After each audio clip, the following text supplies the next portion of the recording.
To applaud now. I want you to do it really loud. Come on. Yeah! Now, stand up and applaud. Yeah!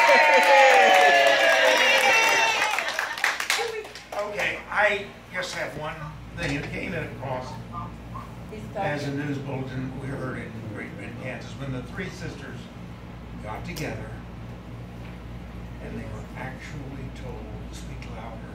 Oh, I don't believe that. Me neither. You expected more?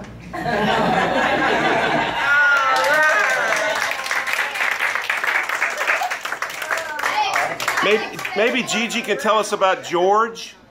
Can you tell us about George? Well, you can say something about it.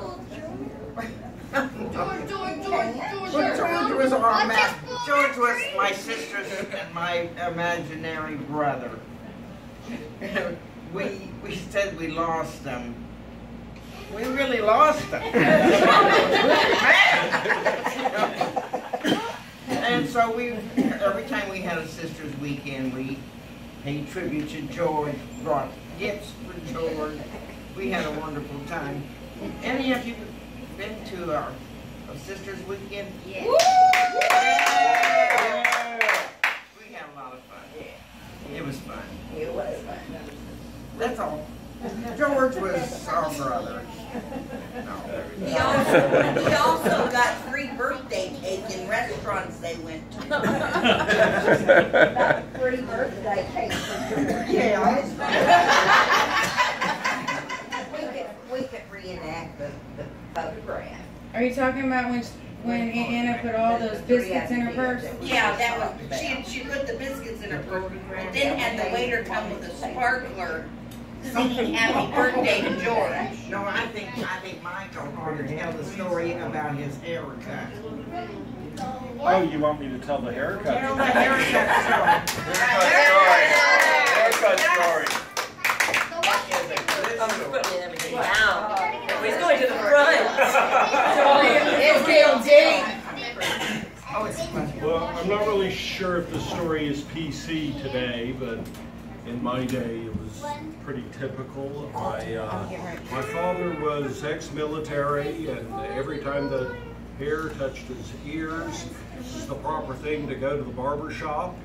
Good old Joe, who was 97 and knew how to cut hair just by shearing all the hair away from your head, scalp. That was the family ritual, as I called it. So every 2 weeks, whether you needed it or not, Wow. we drove to the barber shop, and he had a shorn on the side of our heads. So I'm getting older. I'm 12 years old. It's in the 60s. I'm starting to go to parties and be more social. And I really wasn't interested in getting a haircut every 2 weeks. And so he takes me to the barber shop, and I sit in the chair, and of course I'm moving my shoulders around and scooting around and making it very difficult for the barber to do his job. So the barber says, look, this kid doesn't want me to cut his hair. I'm not going to do this. And of course, Leon, my father, was always famous for the way he would grit his teeth and steam would come out of his ears and he'd turn red in the face. And he told me, sit in the chair and let him cut your hair. You know, so basically, I tried to comply, but I just couldn't do it. I just wasn't going to let this guy shear me. My father was so angry. He picks me up out of the chair with one hand, puts me on the ground. He says, let's go home. I'm going to kill you. He was kind of scary. And I said, you're going to kill me. You know, so he takes me, and of course my father drove his Lincoln Continental, which was this like boat. So I'm sitting in the front seat, and the whole way he's telling me, I'm going to kill you. When we get home, I'm going to kill you. So I was like, you can't be serious. He's not going to kill me over a haircut. You know? But we walk in the front door when we get home, and the first place he goes is to his closet. Well, what's he keep in his closet? The guns! The guns! And I'm looking for help, and everyone's like, uh-oh. So I hit my knees. Don't kill me, you know. I put my hands together, and I fall on my knees, and I say, please don't kill me. Well, here comes my father. He's about 6'2", about 275, and he comes out with a strap in my hand. Well, me, the idiot, I look relieved. I look happy to see this guy charging at me with a strap in his hand and steam coming out of his ear. Said, well, he wasn't going to kill me. But it ended up being the last time corporal punishment was administered, and even that wasn't, it's not PC now.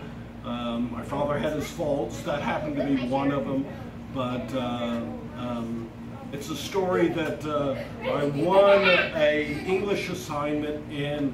It was called The Family Ritual, and I wrote this story up. And that's the story of my last time I was in America.